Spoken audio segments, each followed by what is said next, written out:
السلام عليكم ورحمة الله.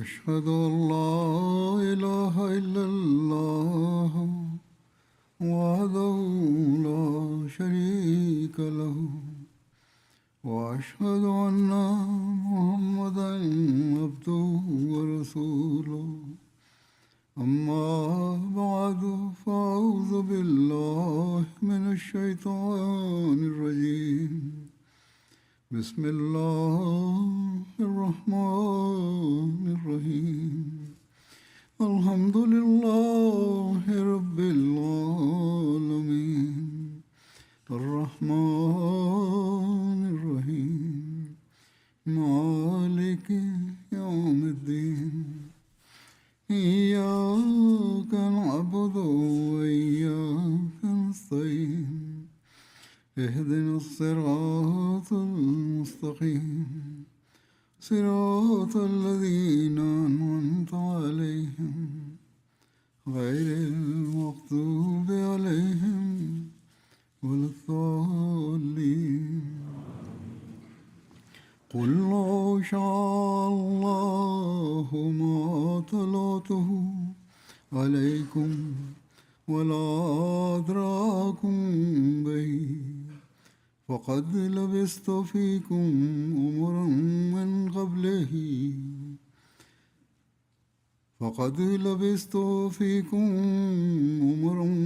قبله أفلا تعقلون فمن أظلم ممن افترى على الله كذبا وكذب بآياته إنه لا يفلح المجرمون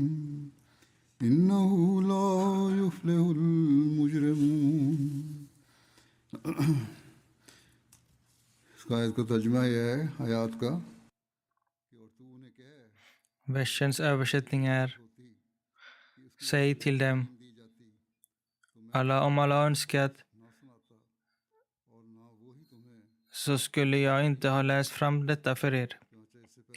Och inte heller skulle han underrättat er om denna lära. Jag har levt en hel livstid bland er innan detta. Vill ni då inte förstå? Säg, den som binder lögn med Allah eller förnekar hans tecken. Vem kan vara mer orättfärdig? Förvisso kommer de skyldiga att inte ha framgång. Den helige profeten sallallahu alaihi wasallams olika aspekter av hans sira har jag presenterat. Nu kommer jag framföra sanning och sannfärdighet från hans personlighet.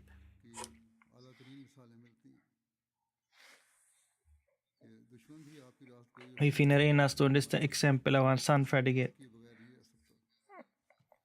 Även fienden intygade om hans sanning.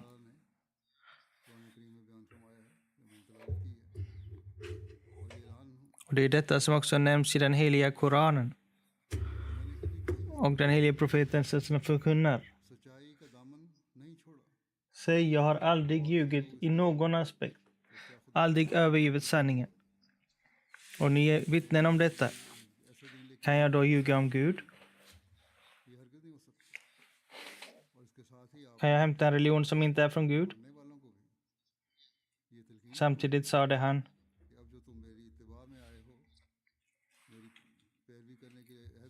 till sina följare att när ni nu har följt mig och lovat följa mig så måste ni uppnå största nivån av sanning. Vi alla bör uppnå detta och granska oss själva. Att vi ska upprätthålla de högsta nivåerna av sanning.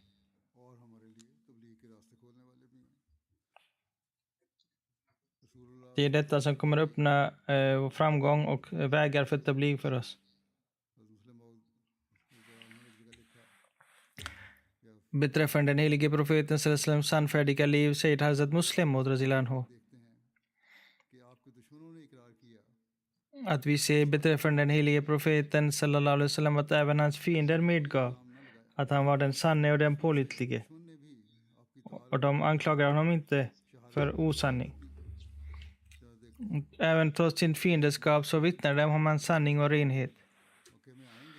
I Mecka var det en sammankomst där man beslöt att när människor utanför Mecka kommer för att besöka oss och frågar om Muhammed, vad ska vi svara dem? Vi bör ena oss om ett enigt svar så att det inte ska bli oenighet. Någon säger något och någon säger något annat. Det är bättre att vi har ett enat svar om vad vi ska tala om för människor som besöker Mecka om Muhammed sallallahu alaihi wasallam. Någon av dem sa det. Vi kan säga att han är en lugnare. Allt han säger är lugn. Men då reste sig en person som heter Nazar bin Haris upp och sa det. Vi kan inte säga detta. Om ni säger detta så kommer ingen tro er. Och folk kommer säga, invända att Muhammed sallallahu alaihi wasallam, han levde i er under sin ungdom och han var den mest fromme och sanne bland er och den mest sannfärdige och den mest förtrolige.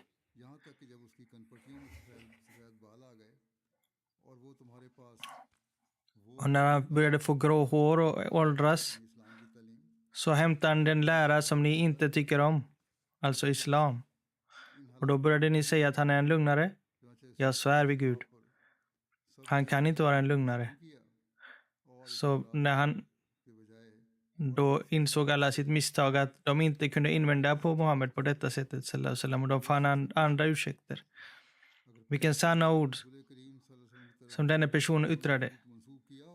Om den helige profeten sallallahu tidigare hade ljugit på något sätt för dem så kunde de tro att han även nu ljög.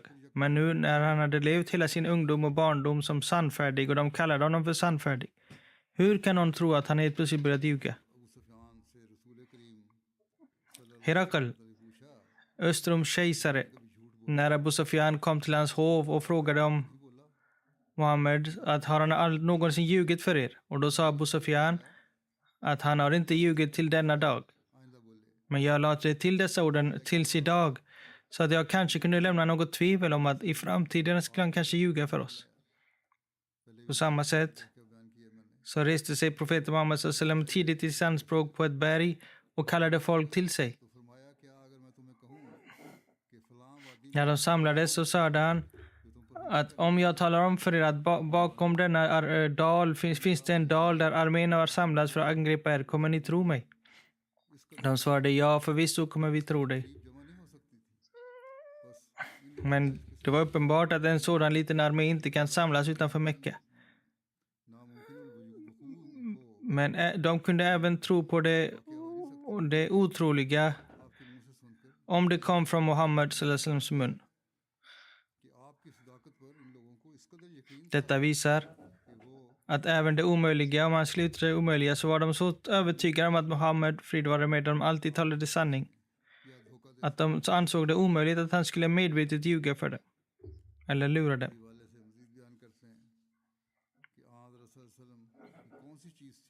Hazrat Muslim skriver vidare att den helige profeten sallallahu alaihi wasallam, vad var det hos honom som gjorde intryck på hans fiender?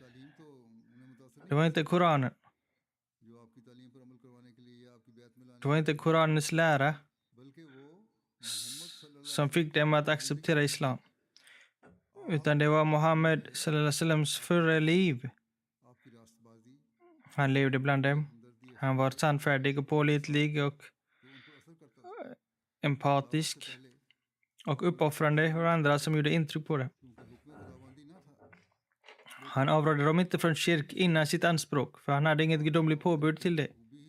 Men han själv avstod från kyrk. Hans livsstil var sådant att det gjorde intryck på andra. Och detta åt människor upp inifrån. Det vill säga det gjorde intryck på dem. Hans godhet och fromhet.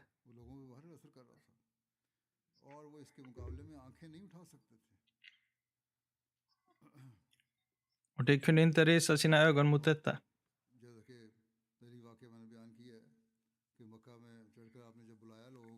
Liksom jag berättade tidigare att i Mecka så var det vissa som profeten kallade och sa det, kommer ni tro på mig om en armé finns här bakom? De kunde inte förneka honom. Men de sa fortfarande att ja, vi kommer tro. कि वो जानते थे कि आपने कभी Eftersom de kände till और यही कहा att Mohammed har aldrig ljugit. झूठ बोलते Frid vare med honom. और तू हमेशा दयानतदार रहा है De sa det, vi har aldrig hört dig ljuga. Och du har alltid varit pålitlig. Du har alltid talat sanning. Därför kommer vi tro på dig. आपने फरमाया कि अच्छा अगर तो ये बात है तो मैं फिर एक और Han sa det, okej. और वो सच Sallallahu alaihi wasallam. Om det är detta så vill jag tala om för er. और शिरक De sanna orden. एक खुदा की बात Att Gud är en छोड़ दो och kyrk är någonting förkastligt. Dyrka bara en Gud. इस बात ने उन पर असर नहीं किया Annars kommer ni att straffas. कि जिंदगी ने असर किया था Detta gjorde inte intryck hos dem. आपके अमल ने Hans liv hade gjort intryck på dem. आपकी रास्तबाजी ने आपके Hans agerande hade gjort intryck på dem. Hans sanning hade gjort intryck på dem. पेश किया तो इस Hans godhet hade gjort intryck på dem. Men detta påstående, detta anspråk कर दिया उसका kunde inte övertyga dem. कि इंसान De förnekade det. उसवा ऐसा होना चाहिए Så i sanning är det så att en människas कि जो ord talar mer än hans handling. Ord och handling talar för sig själv. ये होगा तो Som gör intryck på andra. किसी वक्त फिर ऐसा अल्लाह ताला असबाब पैदा कर देता है कि जब तबलीग के रास्ते भी खुल जाते हैं और वही लोग जो Till sist kommer folk att tro på honom och detta kommer öppna vägar för tabligh. होश में भी आने लग जाते हैं और हकीकी इस्लाम को जानने भी लग जाते हैं Och det är då folk börjar acceptera islam. इस्लाम फरमाते हैं खुदा ताला ने हमारे सैयद व मौला नबी आखिर ज़मान को जो सैयदुल मुर्तकीन थे अनवा व Vår helige profet sallallahu alaihi wasallam Mansoor किया गो अवाइल में हज़रत मूसा और हज़रत hjälptes på olika sätt av Gud. हुआ मगर वही हिजरत फतह और नुसरत की Han gjorde hijra precis som Moses och Jesus. तो ए दोस्तों Men denna hijra ledde till framgång. कि मुत्तकी कभी बर्बाद Så mina vänner, var övertygade om की दुश्मनी करते हैं att den rättfärdige aldrig går under. De som motsätter sig honom अल्लाह की नज़र में Muttaqi och leder sina fiender till max. के लिए मदद नाज़िल होती है और इस तरह पर आसमानी फैसले से मजहबी Den sannfärdiga hjälp från himlen. मजहबी झगड़ों का फैसला हो जाता है देखो Och genom Guds hjälp så löses religiösa konflikter. Mohammad Se vår käre profet sallallahu alaihi wasallam, कमज़ोरी की हालत में मक्के में ज़ाहिर हुए थे Muhammed, और उन दिनों में अबू जहल वगैरह कुफार का एक framträdde i svaghet i Mecka. लाखों आदमी यहाँ हज़रत Och Abu Jahal och Kufar var väldigt kraftiga och maktiga i förhållande till honom. क्या चीज़ थी इसने अंजाम कार हमारे नबी Och de blev hans livsfiender. और Zafar Vad var det som gjorde att han till sist segrade, sallallahu alaihi wasallam? और सिद्क बात नहीं Det var hans sannfärdighet och sidq ये कामयाबियाँ हुई och inre renhet. अल्लाह जल्ला शानहू हमारे नबी सल्लल्लाहु अलैहि वसल्लम को मुखातब करके फरमाता है व इन्ना का लअला खुलुकिन अज़ीम Allah säger till angående den helige profeten sallallahu alaihi wasallam, wa innaka lala khuluqin azim, att du har enastående moraliska egenskaper. तमाम किस्में अखलाकी सखावत शुजात अदल रहम Det betyder att all slags goda moraliska egenskaper som mod, välgörenhet, sannfärdighet, tolerans fanns samlade hos den helige profeten sallallahu alaihi wasallam, och alla styrkor fanns hos Muhammed sallallahu alaihi wasallam. इस्तकामत इफ़्फ़त Även återhållsamhet, kärlek, हमदर्दी renhet, शुजात सखावत अफ़व empati, एहसान på samma sätt mod, वफा förlåtelse, tålamod, välgörenhet, sanning, lojalitet. Alla dessa egenskaper तो सबका नाम अखलाक fanns i den heliga profeten sallallahu alaihi wasallam och visade sig på sina rätta tillfällen. अखलाकी से मिल लिया इस्लाम कर लिया Så बल्कि akhlaq innebär inte bara, förklara Hazur, att hälsa på någon, utan den helige profeten sallallahu alaihi wasallam man måste följa alla hans godheter वो आला अखलाक है जिसकी तरफ och hans bemötande. Det är det som är god moral. सल्लल्लाहु अलैहि वसल्लम Och vi bör fokusera på detta. को दुनिया में फैलाने के लिए आए थे इसलिए Den helige profeten sallallahu alaihi wasallam kom för att etablera sanning i världen. सच्चाई पर कायम रहने की तलकीन फरमाई चनांचे एक रिवायत में आता है हज़रत Han uppmanade också sina följare att etablera sig vid sanning och hålla fast vid sanningen. Abdullah bin Masud radhiyallahu anhu berättar att den helige profeten sallallahu alaihi wasallam sa det. Det åligger er, है क्योंकि सच नेकी sanning åligger er. और नेकी जन्नत Alaikum bisidq. För sanning leder till godhet. Och godhet leder till paradiset. और सच की जुस्तजू में लगा रहता Och en person som fortsatt oavbrutet talar sanning लिखा जाता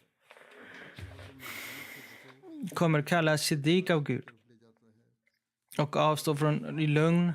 För lögnen leder till synd. Och synd leder till elden. बोलने की जुस्तजू करता है। Och människan fortsätter ljuga ända tills att han skrivs nedtecknas som lögnare hos Gud. Och när han nedtecknas som lögnare så kommer han gå till helvetet. Detta är någonting vi alla bör frukta.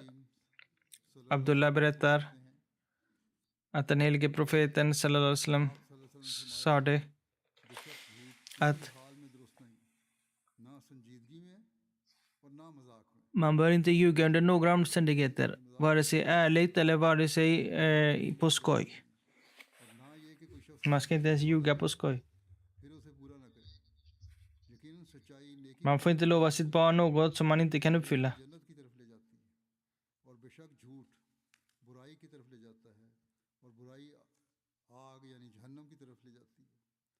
सच्चे शख्स के बारे में कहा जाता है Lögnen leder till synd och synden leder till elden. और झूठे के बारे में कहा जाता है कि उसने झूठ कहा और बुराई की। अल्लामा राजी Angående lögnaren så anses han vara en syndare. तशरीह करते हुए Imam Razi skriver i sin tafsir i Surat Tauba, अय्युहल्लज़ीना आमनु तक़ुल्लाह vers 119. कूनू मअस सादिक़ीन। या अय्युहल्लज़ीना आमनु तक़ुल्लाह व कूनू मअस सादिक़ीन. वकूनू मअस सादिक़ीन कि ए वो लोगों जो ईमान लाए हो अल्लाह का तकवा अख्तियार करो और सादकों के साथ। Översättningen är: O ni som tror, fruktar Allah och var med de sannfärdiga. अल्लामा राजी कहते हैं कि एक शख्स नबी सल्लल्लाहु अलैहि वसल्लम Allama Razi säger i tolkningen ने कहा या रसूल att en person kom till den helige profeten sallam och sade: O Allahs sändebud, कि अपनी बुराइयों से बचे, लेकिन मुझे jag är någon som önskar चोरी att jag ska kunna avstå från all synd. Men jag kan inte avstå från sharab, zana, alkohol och zana och stöld. मैं ईमान तो ले आया हूँ, खाना चाहता हूँ, लेकिन आप कहते हैं ये चीज़ें हराम है और मुझ में भी बहुत ज़्यादा है। Jag har trott, men jag vill fortfarande hålla fast vid dessa saker. सब कुछ छोड़ दूँ। Och jag har inte styrka att kunna avstå från stöld och från alkohol och från zina, तो मैं आप पर otrohet. Kan ni uppmana mig om någonting som jag bör avstå ifrån så att så kommer jag att tro på er? Han sa det. Ja, avstå från synd. Avstå från lögn. पास से निकला तो उसको शराब पेश की गई। उसने कहा Sen blev den här personen muslim. När han kom ut så sa han att om jag dricker, han erbjöds alkohol och sa att om jag dricker och profeten frågar mig och jag ljuger så kommer jag bryta mitt löfte. इस पर उसने उसे छोड़ा। Om jag talar sanning फिर जना पेश किया गया, फिर सब कुछ उसने उसके जहन में så avslöjas. तर्क कर दिया और इसी तरह Sakta, sakta lyckades denna person avstå från alla synder i rädsla av att han skulle avslöjas och behöva ljuga. Han kom sedan till den helige profeten sallallahu alaihi wasallam och sa det. Att vad var det var utmärkt det du sa till mig när du sa avstå från synd, avstå från lögn. Det gjorde så att jag klarade av att avstå från alla mina brister.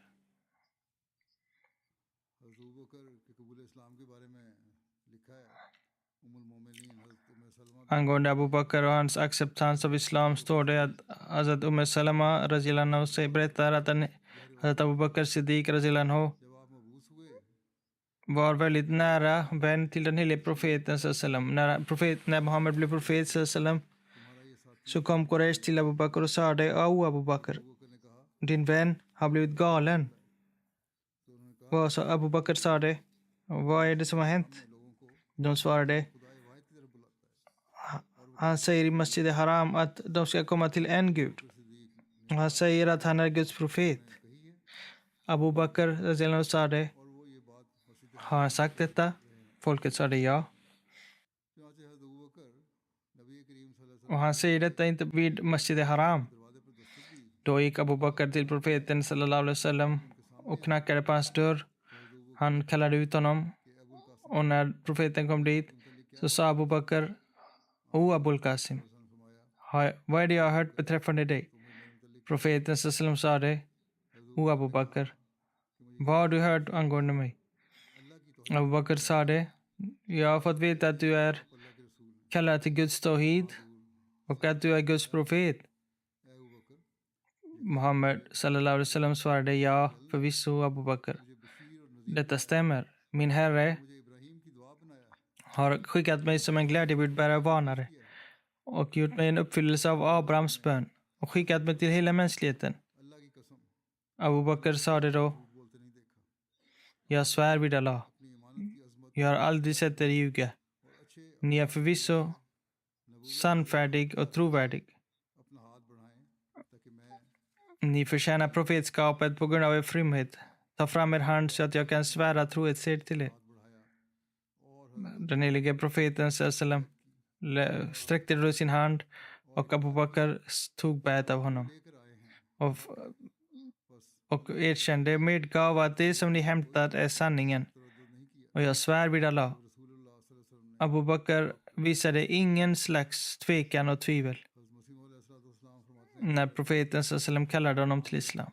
सल्लल्लाहु अलैहि Den utlåda Messias säger, वसल्लम फरमाया när den helige profeten sallallahu alaihi wasallam रज़ी अल्लाह अन्हु förkunnade sitt profetskap गए हुए थे, जब वापस आए तो अभी रास्ते ही में थे, så befann sig Abu Bakr vid Syrien och när han kom tillbaka fick höra detta på vägen tillbaka. और कहा कि कोई ताज़ा खबर En person talade om för honom om Mecka, जब इंसान सफ़र से om något som hade hänt där. Han frågade efter nyheter och då svarade den här personen. उससे वतन के हालात पूछता है, उसने कहा कि नई बात यह है कि तेरे Abu Bakr frågade då om det hade hänt något speciellt i Mecka. Och den här personen sa det att din vän Muhammed sallallahu alaihi wasallam har gjort anspråk på att vara profet. बेशक कोई सच्चा När Abu Bakr hörde detta, om han har sagt detta, होता है कि så stämmer det förvisso. था, यानी आप Detta visar Abu बकर को कितना उसने att han hade full förtroende för Muhammed. Frid vare med. नहीं समझी। और हकीकत ये है कि मौइज़ा वो शख्स Han hade inte ens behov av någon mirakel. वाकिफ ना हो, Mirakel ber bara den personen. वो तसल्ली पाने के लिए कहता है, लेकिन जिसको इनकार ही नहीं उसको मौइज़े Och की क्या ज़रूरत है। गरज हज़रत अबू बकर Siddiq den som inte förnekar behöver inte se något mirakel. जब मक्के पहुंचे Abu Bakr, när han fick höra detta på hemvägen så trodde han direkt, och när han kom till Mekka så gick han direkt till profeten sallallahu alaihi wasallam och frågade, har ni gjort det här anspråket på att vara profet? इस पर हज़रत Och den helige profeten sallallahu alaihi wasallam sa det, ja det stämmer. ने आपका पहला मुसलमान Då sa Abu Bakr, फिर एक vittna om att jag är den första att tro på er. के इस्लाम में På ett annat ställe sa han इस बात को समझना att है जिसने अव्वल ज़माने में नहीं पाया det är en lycksalighet att inse. शुरू में पैगाम सुन के बैठ कर ले Den som inte tror i första gången, काबिल इंसान है वही हकीकत में उसकी सही फितरत है जो den sannfärdige är den som tror i första skedet. कोई खूबी नहीं Den som visar ursäkter har ingen utmärkelse. और दरख्त भी बोलते हैं Men när Gud uppenbarat sanningen हर चीज़ वादे हो जाए निशान så talar även träden फिर अगर कबूल om vittnar om sanning. चीज़ ही कबूल करता När tecken börjar visa sig, då är det inget svårt att tro. है जो अव्वल कबूल करता है जैसे हज़रत अबू बकर Mer beundransvärd är den person som tror i början, som Abu Bakr radhiyallahu anhu.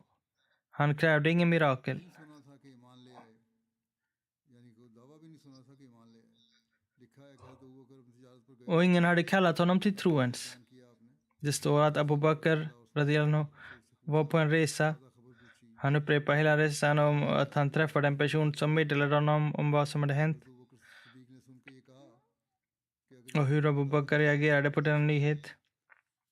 Genom att säga att om han har gjort profetskapsanspråk så tror jag på honom, han är sann. मौजा नहीं मांगा बल्कि सुनते ही ईमान ले आए Se, Abu Bakr begärde inget tecken utan trodde direkt. उसने मुंह से भी नहीं सुना बल्कि एक और शख्स की जुबानी सुना और फौरन तस्लीम कर ली ये कैसा ज़बरदस्त ईमान है Han hörde det inte ens från profetens egen mun utan från en tredje källa, men trodde ändå.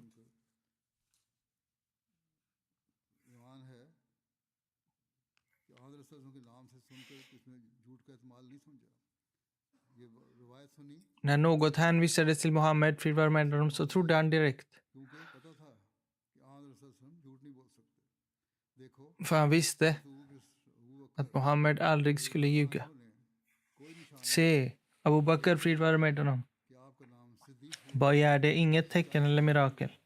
सिर्फ मुंह देख Det är därför han kallas för Siddiq, den sannfärdige, alltså den som är full av sanning. Han trodde enbart genom att se någons ansikte. नहीं होता, उनके निशानात जाहिर होते हैं।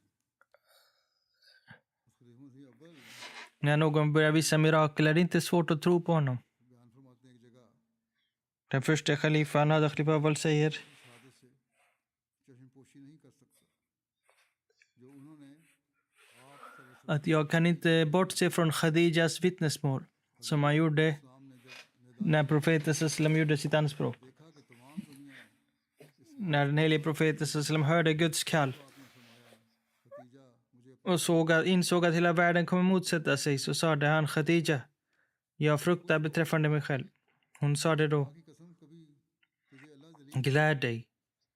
खतीजा ने Så jag svär, जो मर्जी कहते रहे, Gud kommer aldrig förnedra dig. बात है तो अल्लाह आपको जलील Må människor säga vad de vill, men ni ska glädja er.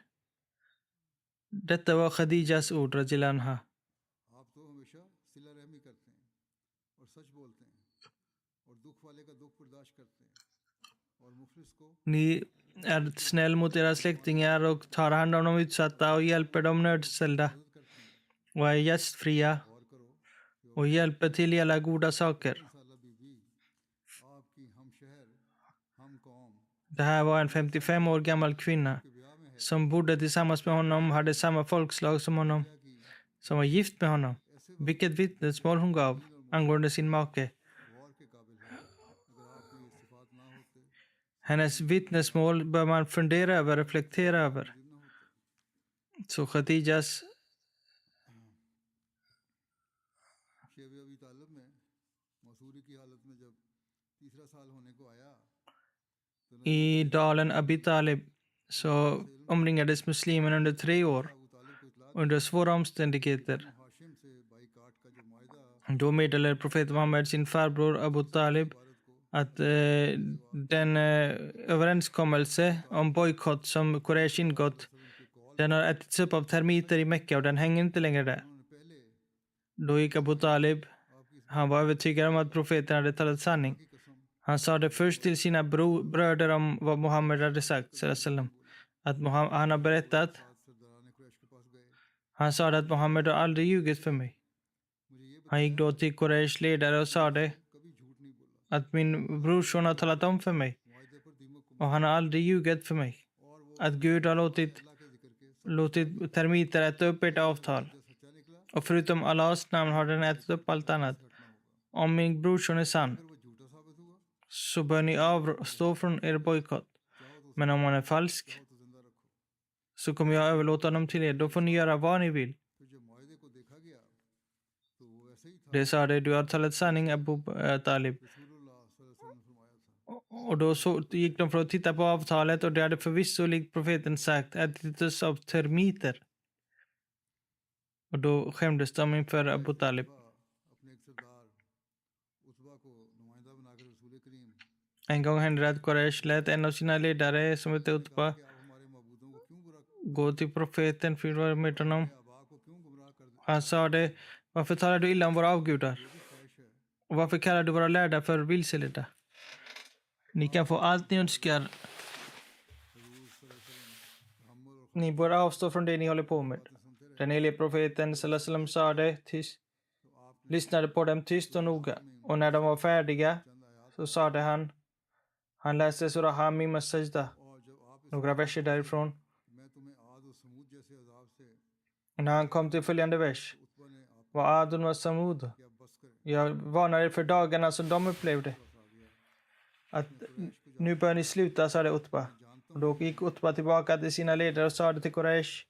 Jag känner till att Muhammed sallam, मुझे डर när han säger någonting så kommer det att inträffa. Han säger aldrig det som är falskt. Och jag fruktar att ni kommer drabbas av det straff som han utlovar.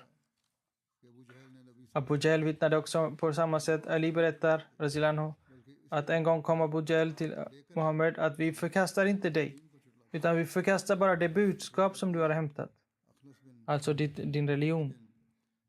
I en berättelse står det att Sharik berättar att han träffade Abu Bakr under Badr.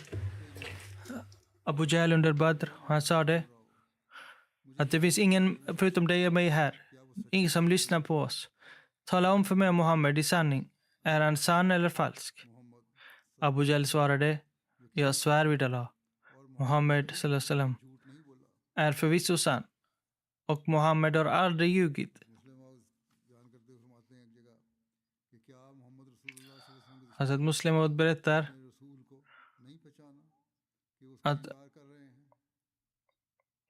kände inte profetens fiender igen honom? Är det inte förvånade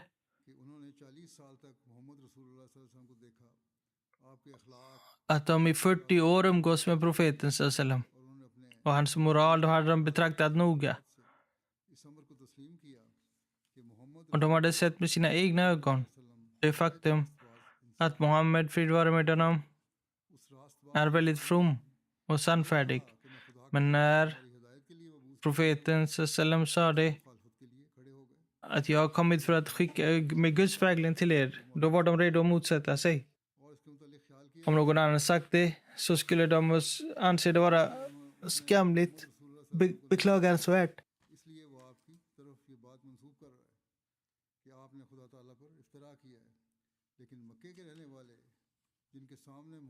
Dessa människor som kände Muhammed, att de säger, vittnar om hans sanning. De hade betraktat honom från nära håll. Hans liv var en öppen bok för dem. De kallade honom därför för lugnare. Hur kunde de kalla honom för lugnare när de visste innerst inne hur han var? Abu Jahl var starkt fientligt inställd till profeten Muhammed, frid vare med honom. Men han sa också, vittnade, att vi kallar inte dig för lugnare, utan vi kallar den lärare för falsk som du har hämtat.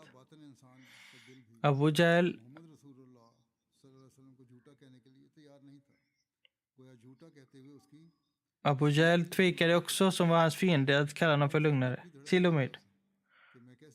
Även Abu Jahls hustru beklagade honom. Och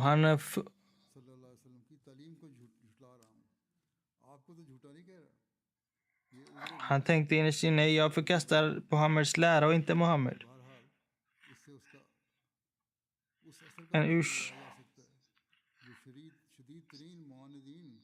Vi kan nu inse resultatet av de tankar som hyses av falska missioner. Umayya bin Khalf var fientligt inställd till Muhammed sallam, men en gång sade han spontant, jag svär vid Muhammed, vid Allah, att när Muhammed talar så talar han sanning. Han ljuger aldrig. Han säger,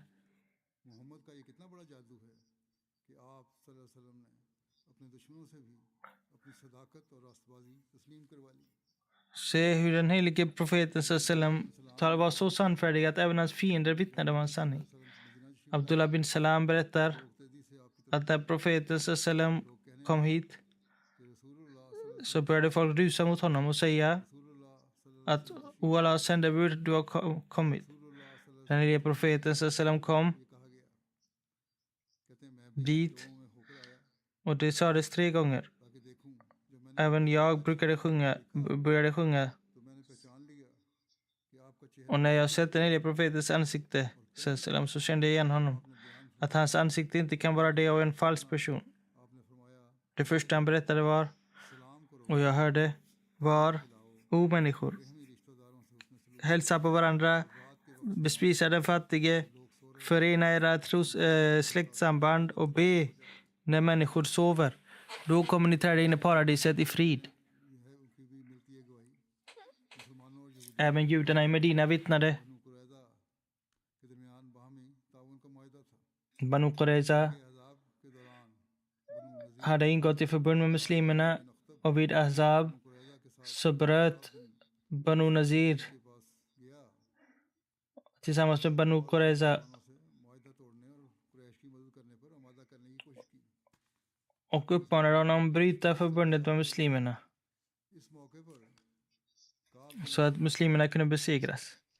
Då sa det Ka'b bin Asad, som var ledare av Banu Qurayza och fiende till muslimerna, att jag har ingått pakt med Muhammed, och jag kommer inte bryta denna pakt. Och jag har inte sett något annat än sannfärdighet från honom. Det berättas också att Ubayd bin Umair berättar att han lät en person säga: har ni hört den heliga profeten säga att jag förvisso skämtar, men även i mina skämt finns sanning? Han sa det, ja. Jag har hört profeten säga detta. Bin Hakim berättar från sin farfar att den helige profeten sa det: må den person gå under som ljuger i sitt tal, så att människor börjar skratta.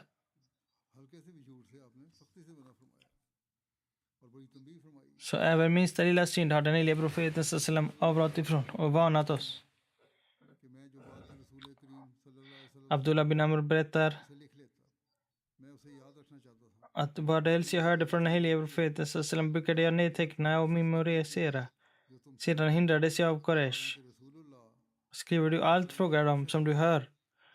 Men den helige profeten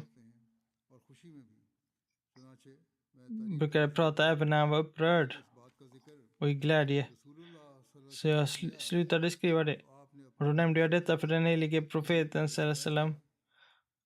och han sa det med sitt finger och lade det vid sin mun och sa det: skriv. Han svor vid Gud att jag svär vid Gud i vars hand mitt liv vilar. Det kommer inget annat än sanningen från min mun. Så du kan förvisso skriva ner det. Han brukar uppmana emot i lugn på minsta lilla sätt. Abdullah bin Amr berättar att en helig profet en gång kallades jag av min moder. Profeten befann sig i vårt hem. Min moder sa: kom hit, jag vill ge dig någonting. Profeten hörde detta och sa: vad kommer du ge till honom? Hon svarade: jag kommer ge kajur, en dadel. Då sa profeten: om du inte hade gett något till ditt barn, så hade du skrivit som lugnare. Det är så noga man ska vara. Muslimot berättar att den helige profeten själv var väldigt sann, så pass att hans folk kallade dem för Sadiq. Han uppmanade också sitt samfund till att hålla fast vid sanningen.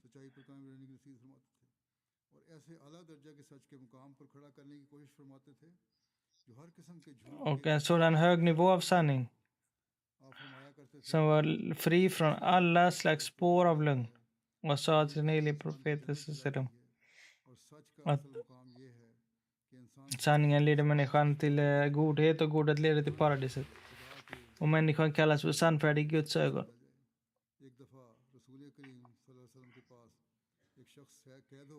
En gång hände att den helige profeten besöktes av en person som var fånge. Han hade dödat många muslimer. Omar insåg att den här personen måste dödas. Han tittade mot profeten Muhammed, frid vare med honom, att när du gör en gest så kommer jag döda den. Men när den här personen gick sin väg, så sa Omar till profeten o Allahs sändebud: han förtjänade döden. Profeten sa: varför dödade du honom inte då? Han sa: o Allahs sändebud, om ni hade anvisat mig med era ögon så hade jag gjort det. Profeten sa: en profet kan inte bedra.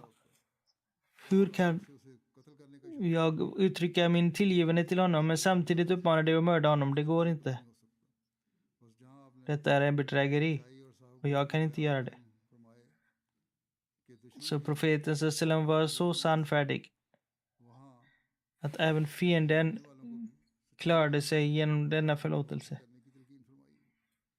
Han uppmanade också sina följare att uppnå de höga nivåerna av sanning. Idag måste varje Ahmadi, säger Hazur, granska sig själv. Att vad är nivån av vår sanning? Och de svagheter vi har måste vi ta bort. Må Allah ge oss möjlighet till det. Hazur kommer leda en janaza-bön. Hon var hustru till Mirza Nasim Mutsab. Hon dog vid 91 års ålder. Inna lillahi wa inna ilaihi rajiun. Hon var musia.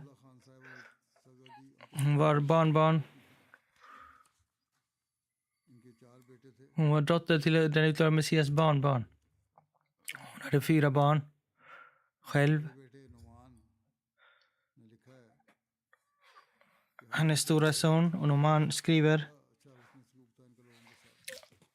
att var och en menade att hon älskade dem, hon älskade alla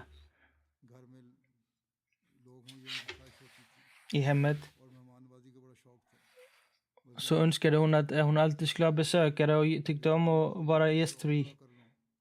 Och hon uttrycker sorg över att hon inte kunde göra sitt hus större så att de kunde få rum till gäster. Hennes yngre son Rizwan skriver att hon hade många goda sidor. Hon var respektfull mot alla.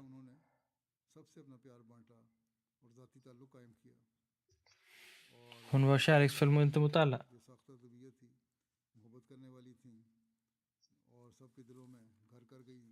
Hon var väldigt kärleksfull och vann ett hem i allas hjärta.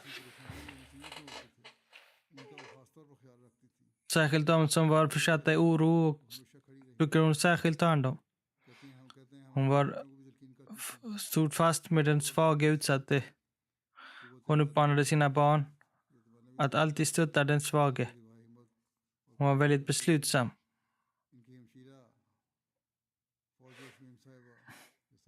Hennes syster Fozia Shamim säger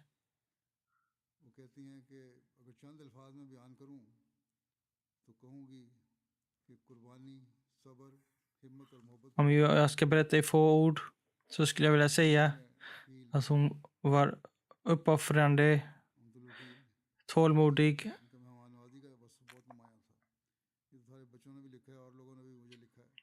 En annan kvinnlig släkting berättar att hon var väldigt gästfri. Hon var helt utan pretensioner. Hon ramlade i hög ålder och hamnade på rumstol, men var väldigt tålmodig under sin sjukdom. Hon var oerhört tapper och slogs mot sin sjukdom. Hennes barnbarn skriver, Khadija heter hon, att hon var väldigt gästfri. Men hon var kärleksfull och omtänksam. Hon avslutade koranläsning 2 till 3 gånger om månaden. Hon tog hand om fattiga behövande. Hennes barnbarn. Hennes sa det att hon alltid var positiv. Oavsett sjukdom. Hon tog hand om sina betjänter. Hon säger, jag har också sett hos henne att hon undvek att tala på ett sätt som sårade andra. Hon ville också att andra skulle göra det. En gång skulle en av hennes betjänters dotter skickas hemifrån som gift person. Och då är det en sorgperiod för den familjen. Ibland är det folks goda dygder som förblir dolda. Men efteråt så får man reda på dem genom deras närstående. Och hon var också en sådan person. Må Allah förbarma sig över henne.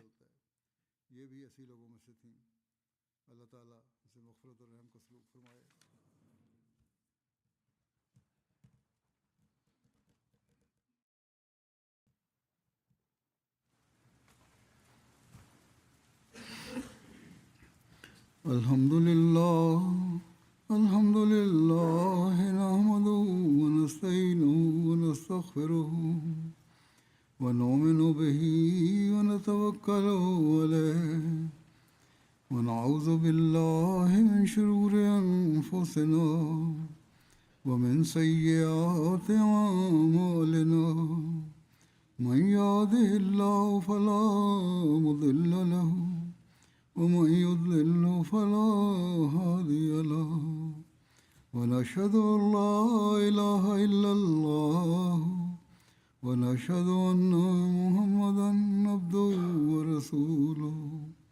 عباد الله رحمكم الله إن الله يأمر بالعدل والإحسان وإيتاء ذي القربى وينهى عن الفحشاء والمنكر والبغي يعظكم لعلكم تذكرون اذكروا الله يذكركم وادعوه يستجب لكم ولذكر الله أكبر